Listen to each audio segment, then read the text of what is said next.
Unlock the secrets of franchising success with the Franchise Life podcast. Hosted by Stacie Shannon. Join us for expert insights, success stories, and practical tips every week. Subscribe now and take your franchise journey to the next level. Hello and welcome to the Franchise Life. Today I have Jaclyn Carillo, who is the Senior Director of Franchise Development for WOW Windowboxes. Welcome, Jaclyn.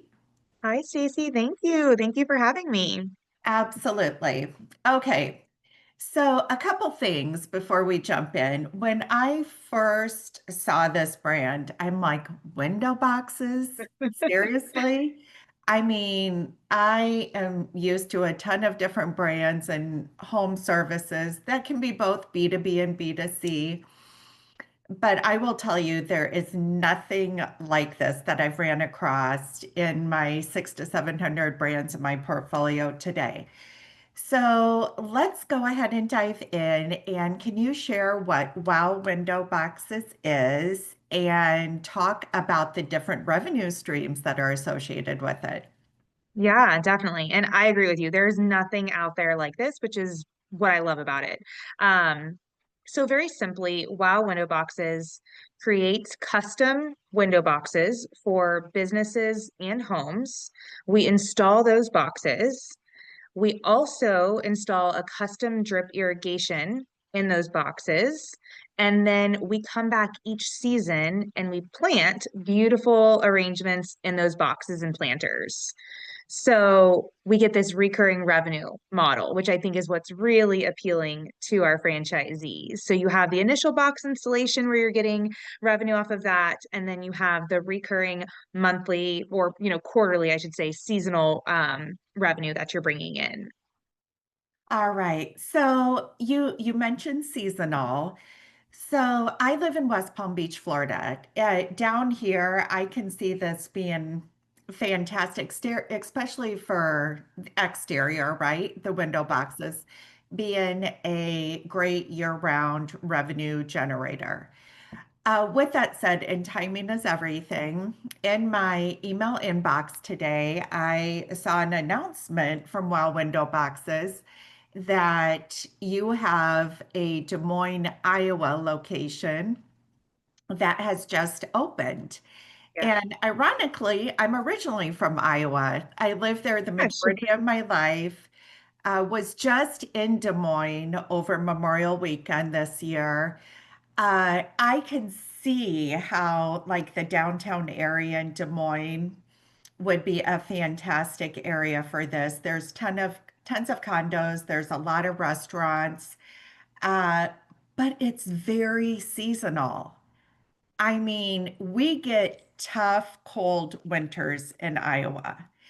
So, can you talk with me a little bit about the seasonality aspect of this business and a potential investor, how they should maybe overcome that concern if they do have one? Yeah, definitely.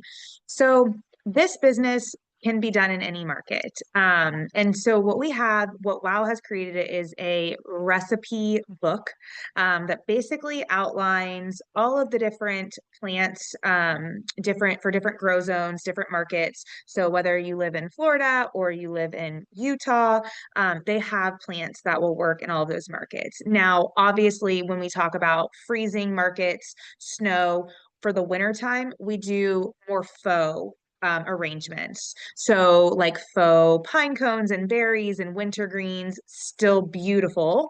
And what they found, because their corporate studios or corporate, territories are in Cincinnati. So they definitely get cold in Cincinnati. But once people have those window boxes, they never want to see them empty.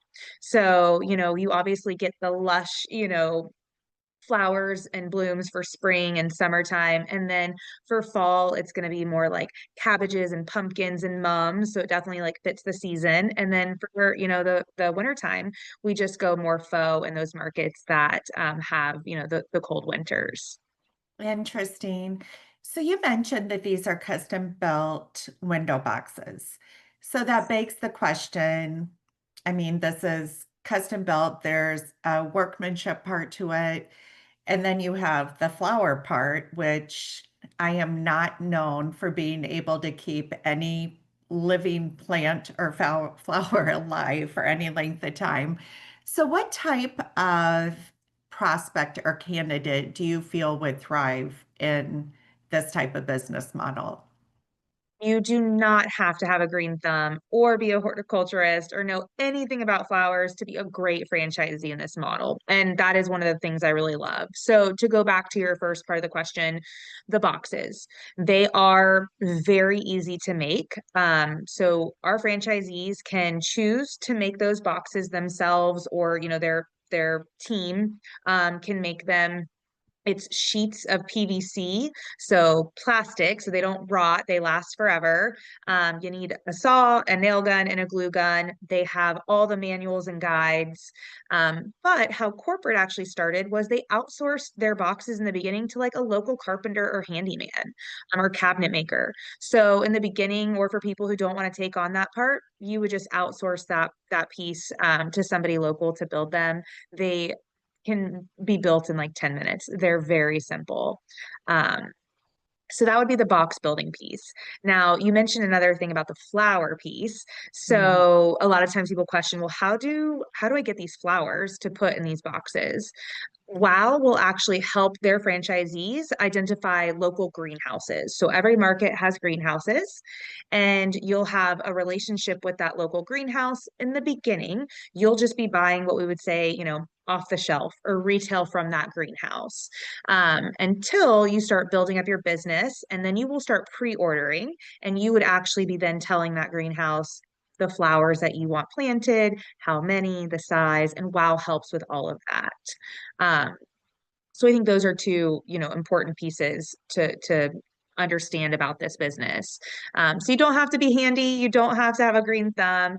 What you do need to have to be a successful franchisee is you have to want to get out in the community and talk about your business. So we want people who, are tied to their community. They have no problem getting out there, going to events, whether that be, local charity events or auctions, or home and garden shows, farmers markets, just kind of getting yourself out there and spreading that awareness.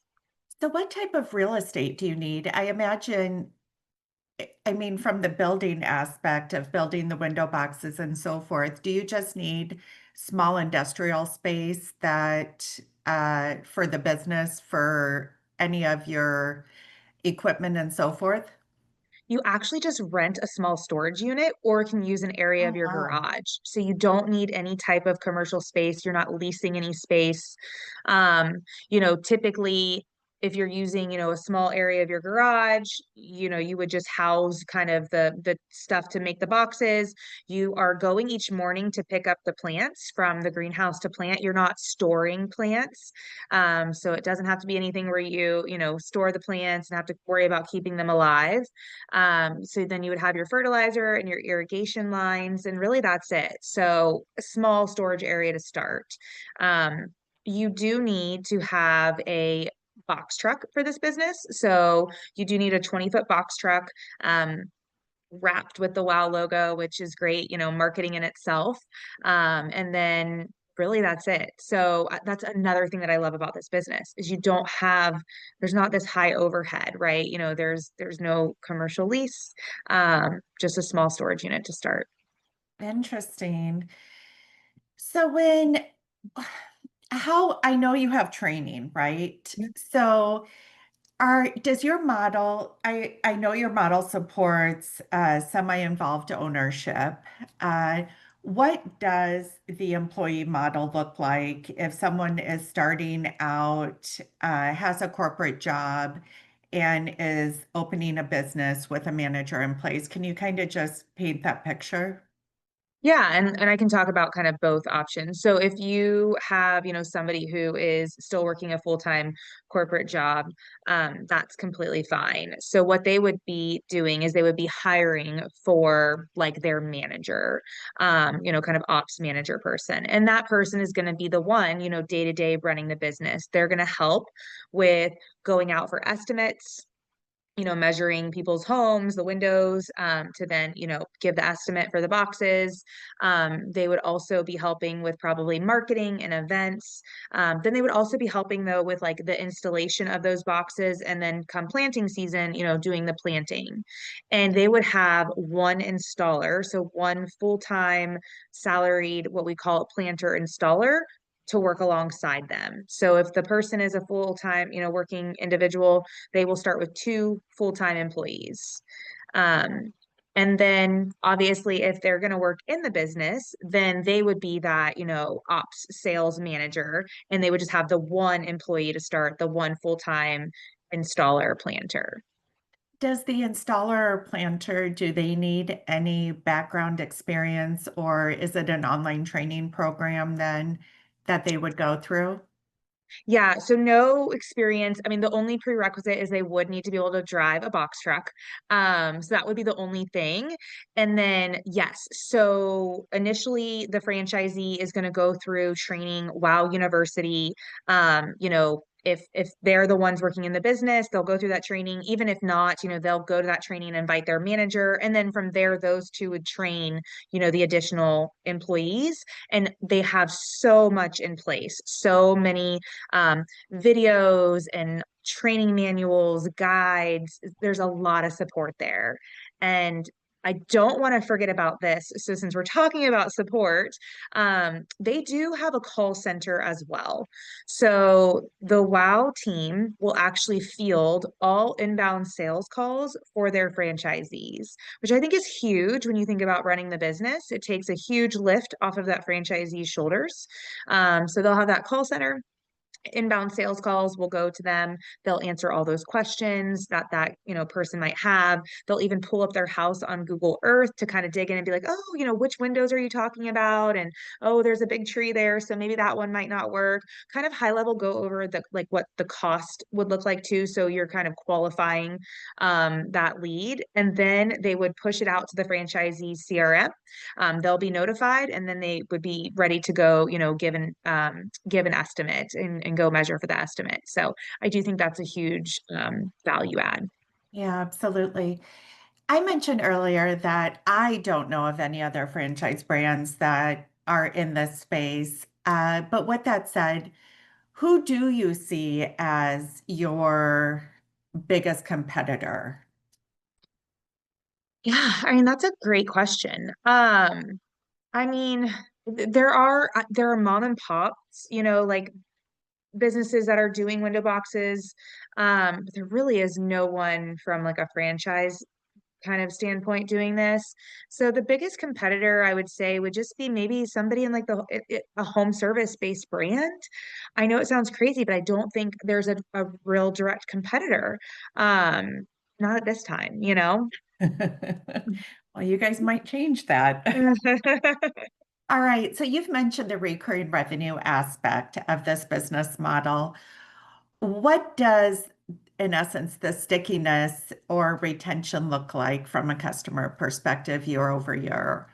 Yeah, I love that you asked that. So, WOW does not do contracts with their customers, which is surprising, but I think it's actually, benefits them because, who wants to be locked into a contract, truthfully, from a customer perspective? So they don't do contracts. What they do is, they install the box, they get them scheduled for the initial planting for, whichever season. And then each season, they basically give a survey to their customers that says, do you want to be planted for the upcoming season? Kind of like check yes or no. And with that, they have over an 85% retention rate. And I think the stickiness is that once somebody has these boxes on their home, they're beautiful. I mean, these pictures, these houses are amazing. I mean, they add so much to just the curb appeal. And people love coming home and seeing those boxes planted. So once they have them, they never want to see them empty or, when the next season's coming, kind of like dying. So that's a reminder, right? You drive up to your house every day and you see the beautiful boxes when it's, time for a refresh. It's right there in front of you. And, it's typically one of those things where they check for the survey or they, give them a call like, hey, I think I'm ready to be planted. So I think that's just one of those things where it's just so beautiful. People don't want to, have it stop. And I do compare it to like a lawn service. Um, if you have a lawn service that comes and takes that, off of your plate, same thing for the Wow window boxes and kind of comparable from a pricing perspective too. I mean, we're not outrageously expensive for a customer to have the window boxes on their house. And it's just something that adds ease and beauty to your home. So I would compare it to like a lawn service. If somebody has that, then Wow window boxes wouldn't be, outside of that, realm of possibility to want to add. Does Wow Windowboxes, do they dabble at all in other areas? So like I have a pool area. I have some long oblong planters. Yes. They're not window boxes, but would Wow service something like that as well? 100%. So I should say window boxes and planters is what we do. Okay. So definitely like for the front, area of a home, if you have, planters that kind of line, your front door or on your back porch. And then from a commercial aspect, I mean, planters along patios, for restaurants, that's huge. And so they will do planters or window boxes. Do I both. can see it just being huge down here in the Palm Beach County area. There's so many outdoor restaurants. Yes. Kind of begs the question, what do you typically see as the split between B2C and B2B? So I will say that they have a larger residential, you know, their clients is a larger residential showing than commercial. But they did that on purpose because Brett wanted to make sure, the founder, he wanted to make sure that they had a really good, strong basis of residential clients before they went to commercial. And if they had maybe just a couple big commercial clients and if they pulled out, they didn't want it to be detrimental to their business as they were just like growing it. So they have about 85% residential, 15% commercial currently. But I do see that as something that's going to change as we get more franchisees open. Actually, Dave, our very first franchisee who launched in Des Moines, he in his first week, he signed a huge commercial account. I think it was like an art house or opera house, inside and outside windows. So I do think that that's going to be something that is we're going to see more of with our franchisees. Wow. So I am curious, Dave, the franchise owner in Des Moines, do you recall what his background is? And Very is he an much. owner operator or is he more the executive model? Yeah, so he is an owner operator, but he has a very unique background in the sense of he is a serial franchisee. He has been a franchisee for about 7 different brands, Oh my loves goodness. franchising. But I think that's so awesome and only validates the brand that much more. When you talk about somebody who is an experienced franchisee, has been a part of many franchise systems, and the minute he heard about Wow, he knew he wanted to be a part of that brand and wanted to be the very first, which, takes a lot of guts to do that. So yeah, that's his background and he is owner operator with the help of his son. Oh, that's cool. And in Des Moines, Iowa, I have to say, I mean, I love Iowa. I'm from Iowa. But we don't typically see like spearheaders coming from Iowa in being the first in a franchise system or even in emerging brands. I mean, typically they're coming from Texas or Georgia or Yeah, South Carolina, what have you. So I think that really is a testament to the brand. Uh, yeah. because I know Des Moines very well, and I think that's very exciting. Yeah, I agree. And I think, when we think about too, like Cincinnati, where their corporate, territories are, I don't think of Cincinnati as being like the flower capital of the world. So, but they've proven out a really strong, very healthy, brand in that market. And so I think, if they can do it there, that just kind of shows that it can be replicated in plenty of other markets. Yeah, so with that lead in, uh, while Windowboxes, from an item 19 standpoint, gross revenue for three corporate Cincinnati locations has a top line of 4.55 million. That is Yes, incredible. it is. Yes. And Brett, the founder, really thinks that's only the tip of it. He feels like those territories could get to, over 10 million, for it to be like matured out. So they've continuously in the item 19, you will see over the last like 4 years, they've continuously to added around 450 new clients year over year, which I think is really impressive too. Like a mature territory or territories to see that continual growth. I think that is just really impressive. So this is obviously a mature location. People starting out are going to have different numbers. This is Of shows the course. potential of the brand. When did those corporate locations open? So how long has it taken them to get to that level? They opened in 2009. So I mean, I know that's a long time.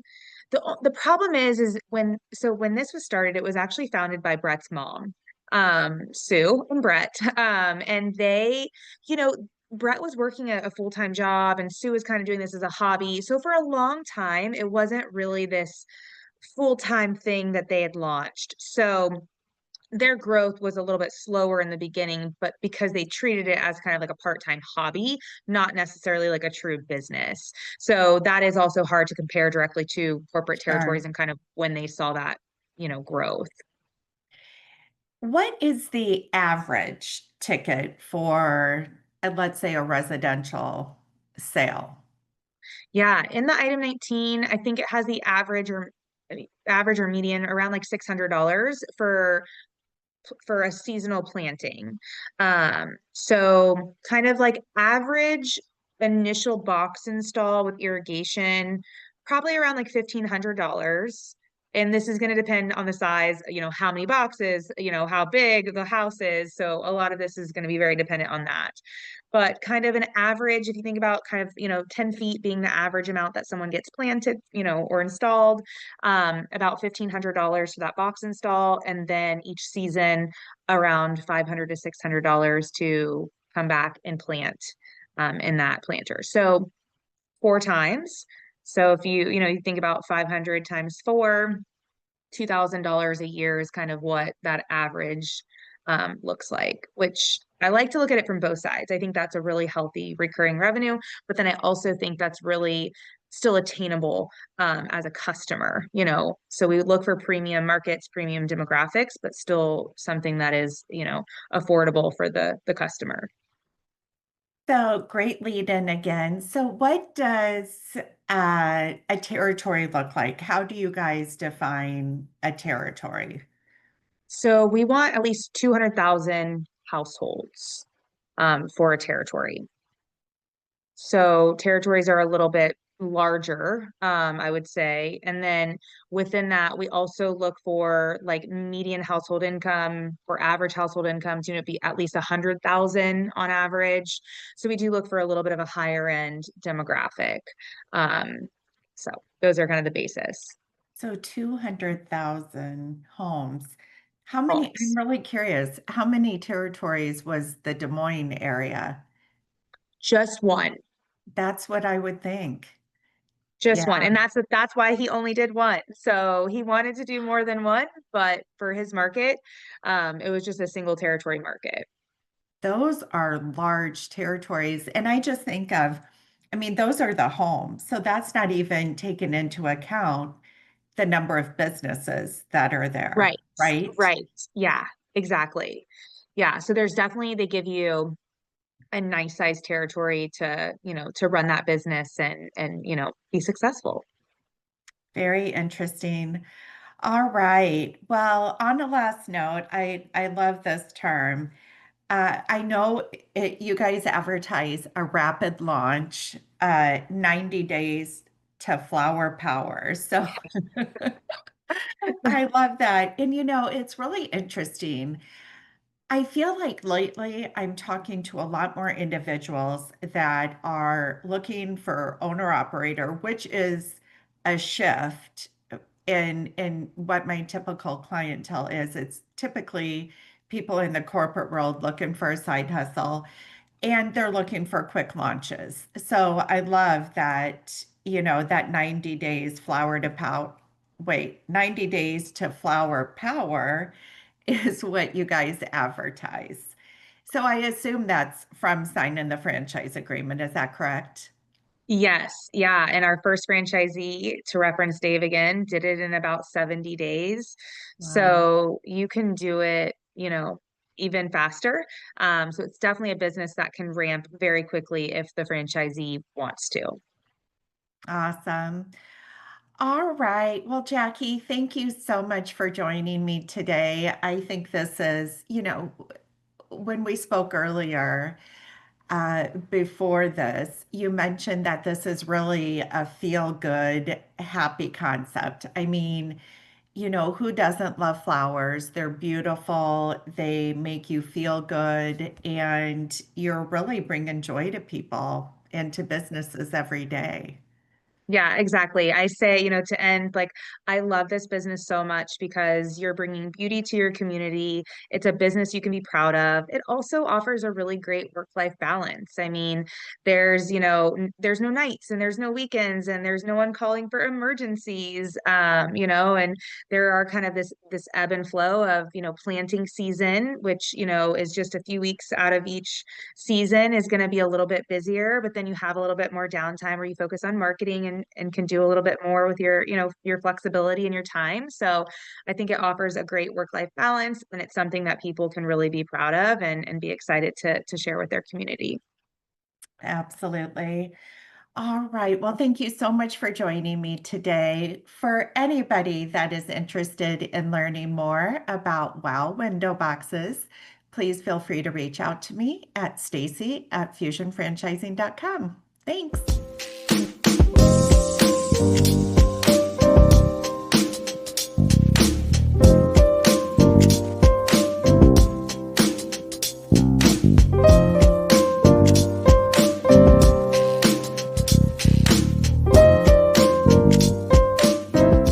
Thanks for listening. Subscribe for more on the franchise life.